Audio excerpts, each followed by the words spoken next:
Сәлеметсіздер ме, оқушылар? Қазақ тілі сабағын бастаймыз. Балалар, біз сіздермен бүгін жаңа бөлімді бастағалы отырмыз. Салт дәстүрлерді білу не үшін керек деген бөлім. Ал бүгінгі сабағымыздың тақырыбы «Мен ертегі оқимын». Бірінші тапсырма. Тыңда, қайтала. Мен ертегі оқимын.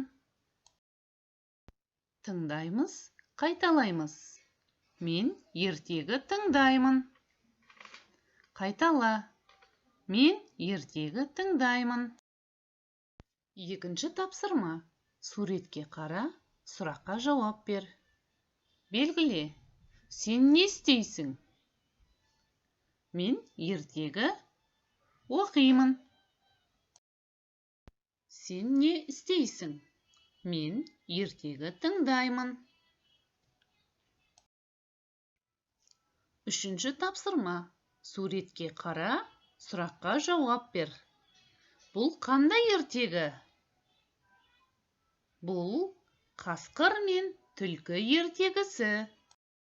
Бұл қандай ертегі? Бұл бауырсақ ертегісі.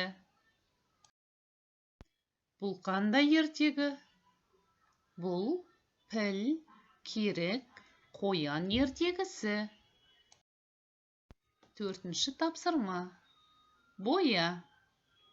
Балалар, берілген суреттегі аңдарды бояймыз.